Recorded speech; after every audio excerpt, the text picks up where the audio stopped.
আমি এটা নিয়ে খুবই উদ্বিগ্ন এবং কেন সেটা হলো আমি অলরেডি একটা তদন্ত কমিটি আমি বলেছি এটা তদন্তের সাপেক্ষে আমাকে আপনারা জানান এবং যদি দেখা যায় কারোর এখানে নেগলিজেন্সি আছে আমি ওনাকে এবং আমাদের সরকারের পক্ষ থেকে যথাযথ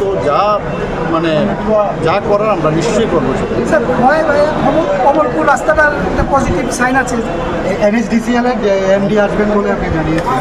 আমাকে গতকালই আমার কাছে আমাদের MRTH ইউনিয়ন মিনিস্টার গাডকারিজির একটা চিঠি এসছে। আমি এর আগেও ওনার সাথে কথা বলেছি, নিজেও আমি চিঠি দিয়েছি, টেলিফোনও কথা হয়েছে এবং সেই অনুযায়ী কালকেই আমি একটা চিঠি আমি রিসিভ করেছি। সেখানে বলেছে যে টিম আপনার এখানে আমি পাঠিয়েছিলাম এবং আরও আমি পাঠাবো এবং তাদেরকে বলেছি 15 অগাস্টের আগে পুরো রিপোর্ট দেওয়ার জন্য।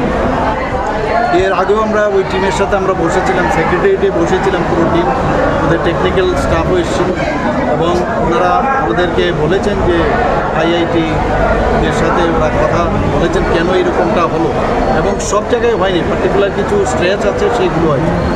তো আমরা ওনাদেরকে বলেছি এরকম হলে তো আমাদের পক্ষে সমস্যা। তো আমাদের মাননীয় ইউনিয়ন মিনিস্টার অলরেডি বলেছেন যে খুব অতি সত্তর এর মধ্যে আজকে আমাদের সেক্রেটারি মহোদয় বলেন যে আরেকজন সেক্রেটারি আসছে ওনাদের যে MRTH এবং অন্যান্য যারা টেকনিক্যাল স্টাফ আসবে ওদের কালকে আমার সময় নিয়েছে, এগুলো আমরা দেখছি এবং ওনারা বলেছেন বৃষ্টির মধ্যে কিন্তু কাজটা যদি আবার নতুনভাবে শুরু হয় তাহলে হয়তো আবার একই অবস্থায় দাঁড়াবে। তো বৃষ্টিটা শেষ হওয়া মাত্রই ওনারা কাজটা শুরু করবে।